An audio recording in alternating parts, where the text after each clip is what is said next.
The entire D.B. Cooper case may be built on a mistake. 8:13 p.m. He jumped. That's not even a debate.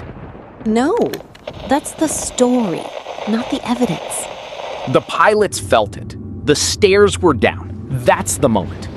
Or that's the moment we misunderstood. A man walks calmly to the back of a Boeing 727. No panic, no hesitation, just control. To the passengers, it feels like a delay. But to the crew, something isn't right. This is no longer just a hijacking. It's starting to look like something else. An exit plan. And in that moment, it becomes difficult to ignore. By the end of this flight, D.B. Cooper will be gone. But there's a problem. That moment, the one everything depends on, doesn't fully make sense.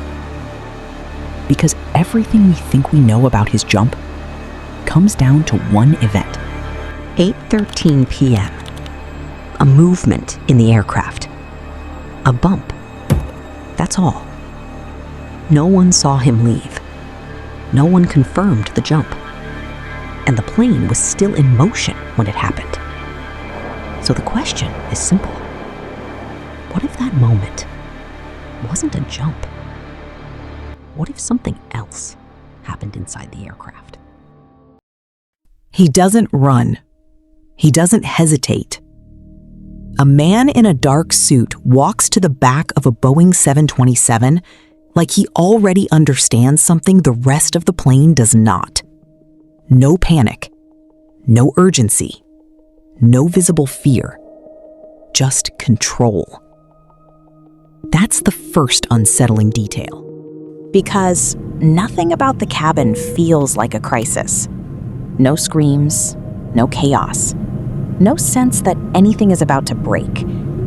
Only passengers reacting to a delay, and a crew beginning to sense something is off, but not in an obvious way, in a controlled way. Because what D.B. Cooper asks for isn't random, it's precise. Cash, parachutes, a specific range, low altitude, reduced speed. Every detail feels intentional. Not about panic, but about control of the system itself. And that's where the discomfort begins. The more controlled the requests are, the less this feels like improvisation. It feels rehearsed. And slowly, a conclusion begins to form. If this is a hijacking, then escape isn't a risk. It's part of the plan. Tina Mucklow is instructed to show him how the rear stairs operate, and she does. On the ground, it seems simple. A lever, a mechanism, a controlled descent. Something mechanical, something explainable, something that feels safe, at least in theory. But there's a detail that doesn't register yet. The system she demonstrates is not the system he will face in the air. Because the Boeing 727 aft stairs are not just an exit. They are part of a moving aerodynamic environment. At altitude, airflow beneath the fuselage becomes resistant. What looks like a door on the ground behaves differently in the air. Not because it is broken, but because physics becomes part of the mechanism. Still, Cooper shows no hesitation, no second guessing, no visible doubt. And that absence of reaction convinces everyone of one thing, that he understands what he is doing. Or at least, that he believes he does. But there is no direct evidence of competence, only behavior that appears controlled under pressure. And in situations like this, appearance can be misleading. Not because it is false, but because it is incomplete. The version of the stairs he was shown is not the version he will face. And that gap between understanding and reality is where this story begins to shift. What looked like control starts to feel like assumption. What looked like preparation starts to resemble confidence built on incomplete information. And suddenly, the image of a man executing a perfect plan begins to fracture. A man walking calmly into a machine that he may not fully understand. The last person to see him closes the curtain. And just like that, D.B. Cooper is alone. No witnesses, no eyes on him. No one left to confirm what happens next. From this point forward, everything we think we know stops being observation and starts becoming reconstruction. Because behind that curtain, there is no narrative, only silence. Inside the cockpit, the crew continues exactly as instructed. Low altitude, reduced speed, controlled descent. Everything is aligned with his plan. But no one can see him now. No one can hear what he's doing. No one knows where he is or what he's dealing with. And that absence of visibility is where certainty begins to disappear. For the first time, control changes. Not to Cooper, but to the unknown. Minutes pass, and in those minutes, something happens. Something that will define this entire case for the next 50 years. But there's a problem. No one actually sees it. There is no eyewitness to the jump. No visual confirmation. No moment where anyone can say that's when he left the aircraft. What we call the jump was never observed. It was inferred. And that distinction changes everything. Because in any investigation, what is seen and what is assumed are not the same thing. The official timeline places the jump at 8:13 p.m. Not from sight, but from sensation. A movement in the aircraft. A shift. What the pilots described as a bump. And from that single moment, an entire sequence of events is built. But that bump is not proof. It's a signal. And signals can be interpreted more than one way. So now, the story becomes unstable. Because if no one saw him leave, then everything that follows, the search, the location, the assumption of escape, is built on a moment that was never confirmed. And that raises a difficult question. If no one witnessed the jump, what are we actually trusting? The event itself or the interpretation of it? Because up until now, this felt like a plan, a man in control, a sequence of actions, a clean execution. But now, this is no longer a story being observed. It's a moment being reconstructed, pieced together from fragments, anchored to a single unexplained event in the dark. And once that becomes clear, the story starts to change. It stops being about a perfect escape and becomes something far less stable. A mystery built not on what was seen, but on what was assumed. He reaches for the handle. This is the moment. The story is supposed to be simple. A lever pulls. The stairs drop. A man disappears into the night. Clean. Controlled. Predictable. That's the version we've all been told. But inside that aircraft, nothing about this holds. Because at 10,000 feet, moving through cold, fast air, that door stops behaving like a door. It becomes resistance, not as an idea, as a force. The air beneath the aircraft doesn't pass by. It presses upward, constantly, relentlessly. And the moment the stairs begin to move, they don't fall freely. They meet something pushing back, hard. Now, picture the space. A narrow stairwell, cold air slipping in, wind forcing its way through every gap.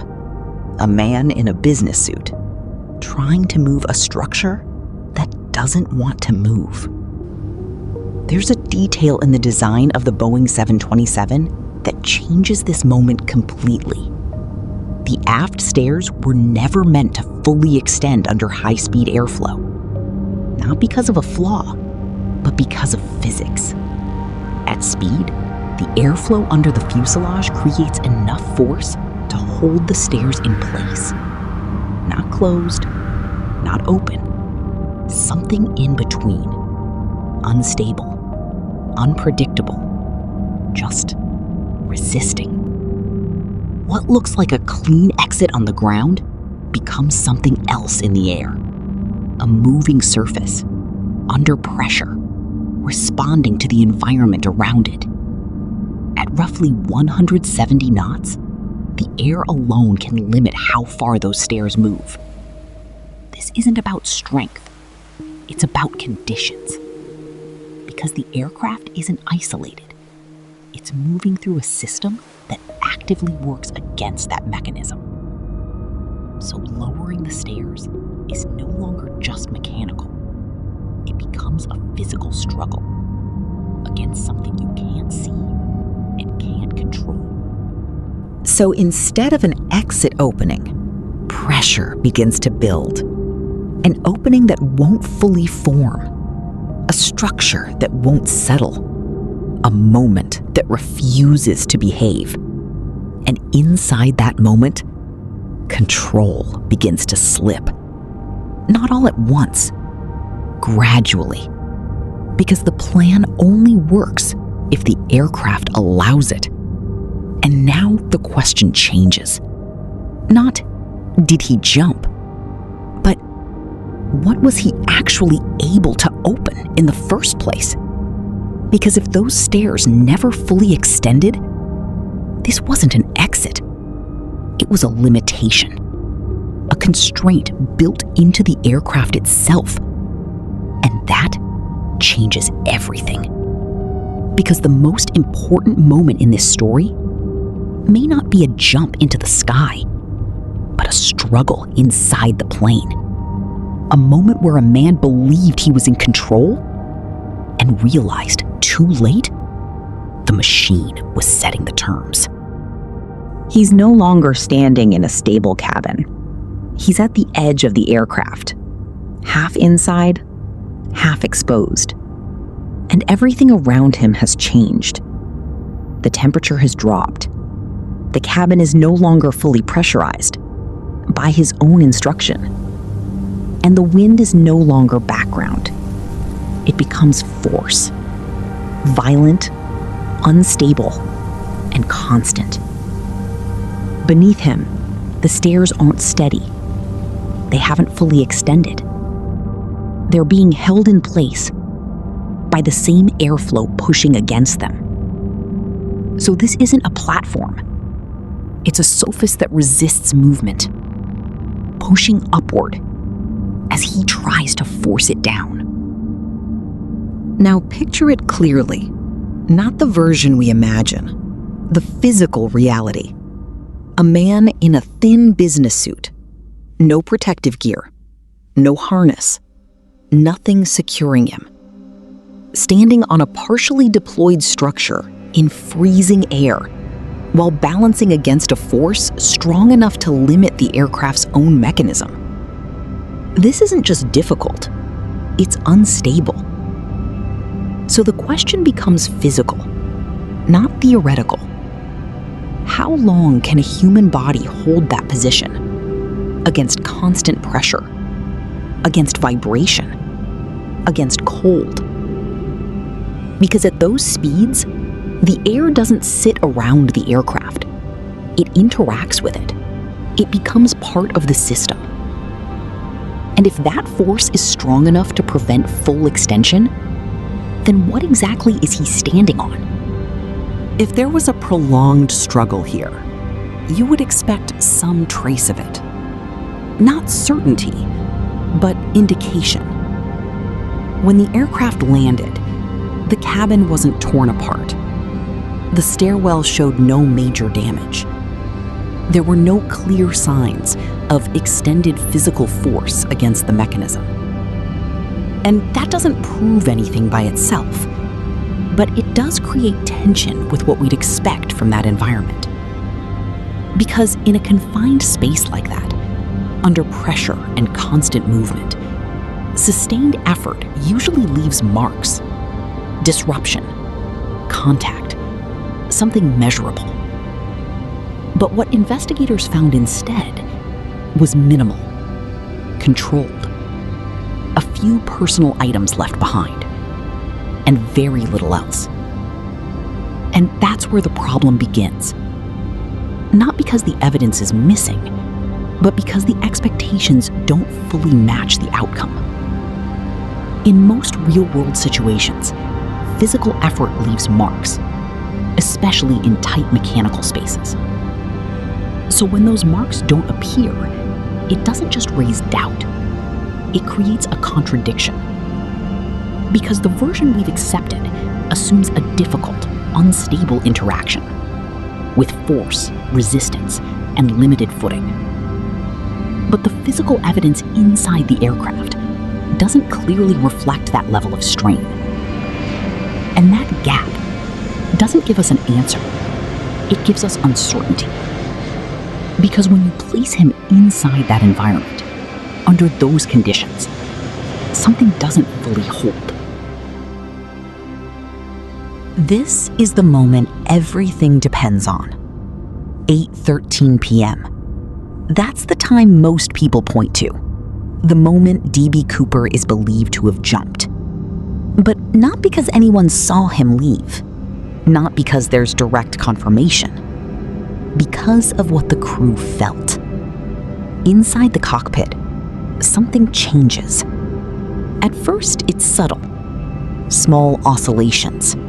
Minor movement in the aircraft. Enough for the pilots to notice. Enough to suggest he's doing something with the stairs. And then, a sudden pressure change. What later gets described as a bump.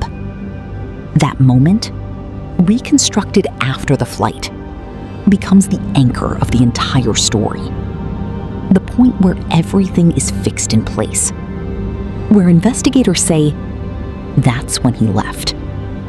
But that moment isn't as precise as it sounds. There is no exact timestamp recorded in real time, no instrument marking the event, no direct confirmation of exit, only estimates, recollections, a window of time where something happened, but not necessarily what caused it.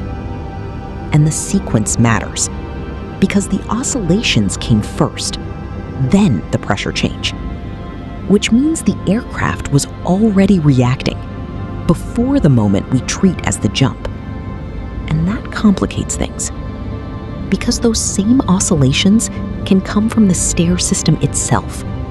Partial deployment, weight shifting, interaction with airflow, not just a person leaving the aircraft. So the aircraft isn't telling us what happened. It's telling us something changed. And this is where the investigation becomes fragile. Because one signal can have multiple explanations. A jump, movement on the stairs, mechanical interaction, a partial opening, then correction. All of them can produce similar effects, but only one of them became the accepted version.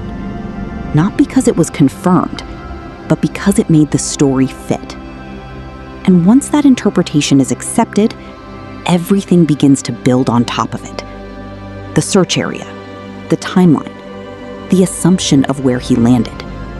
All of it traces back to that single moment, a moment no one actually saw. So now the question becomes difficult to ignore.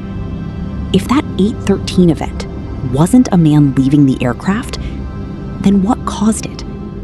And more importantly, what happens to the story if that moment is wrong? Because if the timeline is built on interpretation, not direct observation, then what we've believed for decades isn't a confirmed sequence of events. It's a reconstruction. And that means this isn't just about the jump anymore. It's about whether everything that follows can still be trusted. Now, I want to hear what you think. Drop a comment with your theory on what really happened at 8:13. And if you enjoy these kinds of breakdowns, subscribe so you don't miss the next one. So, if the jump happened the way we've been told, there should be a trail. Something tangible. Something physical. Something that confirms a man actually reached the ground. But that's where the story starts to break. Because after one of the largest manhunts in US history, they found nothing. No confirmed landing site, no parachute, no body, no clear escape path.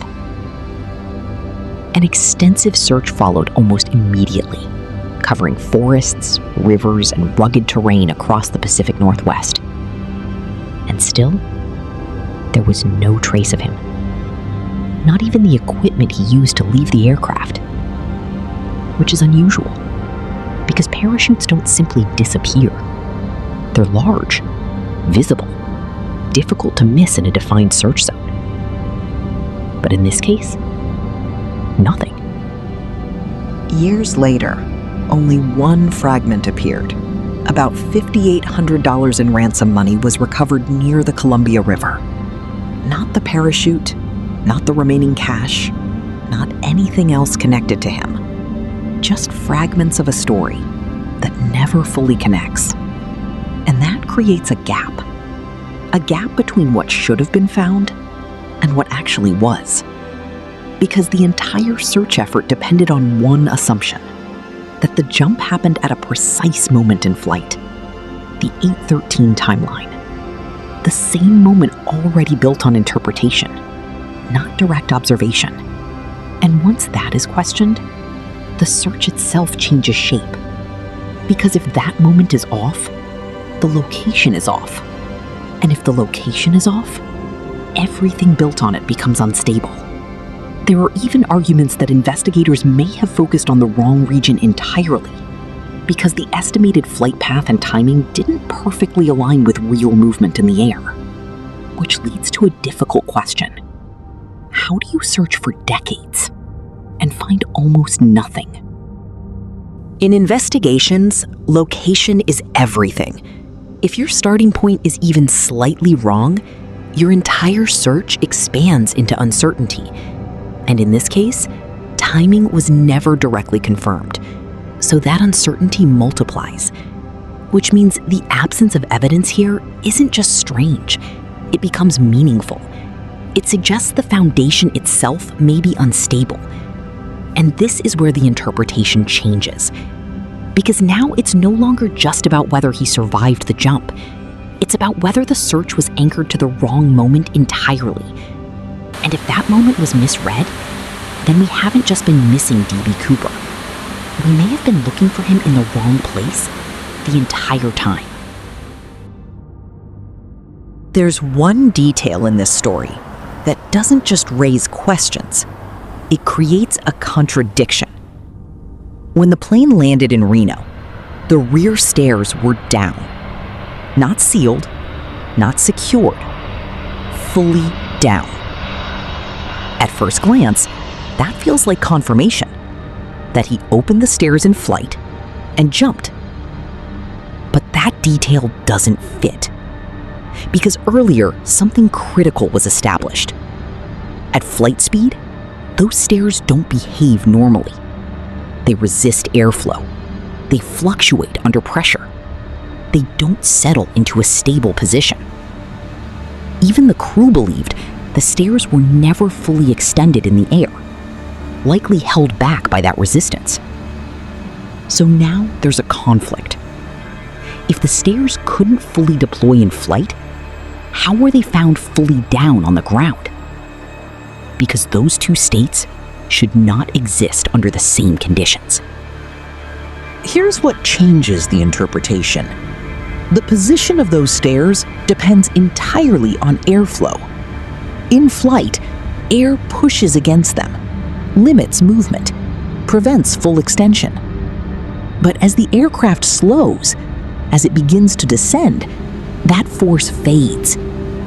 Which means something that couldn't fully open at altitude can suddenly drop into place during landing, without new input, without anyone touching it. So the condition of the stairs in Reno doesn't necessarily reflect what happened in the air. It reflects what happened as the aircraft slowed down. And that creates a timing problem. Because now, the strongest piece of confirmation in this case is no longer tied to the jump itself. So what actually happened? Did he jump earlier, while the stairs were only partially open? Did something change later, as the aircraft slowed down? Or was that moment in the air misinterpreted from the beginning? Because if the stairs only reached that fully lowered position during descent, then the evidence used to confirm the jump doesn't confirm the jump at all. It confirms something else, a change in the aircraft. And that means the most convincing detail in this entire story may have been pointing to the wrong moment all along. At this point, there are only two versions of the story left. The first, he jumped, survived, and disappeared. The second, he jumped and died somewhere in the wilderness. Two endings, decades of debate. But both depend on the same foundation, that the jump happened the way it's been described. And now, that foundation doesn't feel as stable. Because every key moment used to build that timeline, the 813 bump, the position of the stairs, the search area, all trace back to interpretation, not direct confirmation, not something anyone actually saw. Even the aircraft itself doesn't give a clear answer. What the crew reported wasn't a man leaving the plane. It was a change in behavior, movement, instability, a reaction inside the system, not proof of exit. And what was observed in Reno doesn't fully match what that exit is supposed to look like. Even the stairs, one of the most physical pieces of evidence, showed little lasting damage after landing, which creates a problem. Because if the strongest physical evidence doesn't clearly match the assumed event, then something in that interpretation is off. And that's the turning point, because when everything is reduced to its structure, a pattern appears. The timeline is inferred, the location is estimated, the event itself is reconstructed. None of it stands alone as direct proof.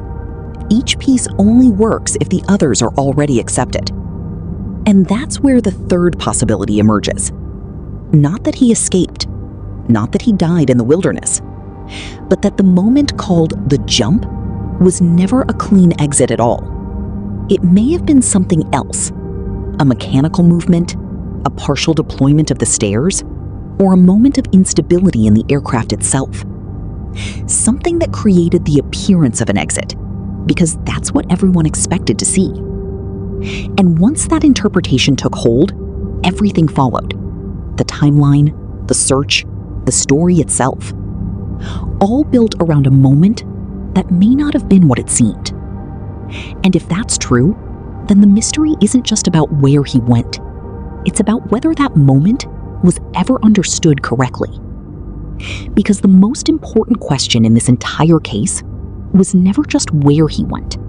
It's something deeper. What actually happened in that moment? Not the version we built afterward, not the assumptions that followed, but the event itself, exactly as it unfolded.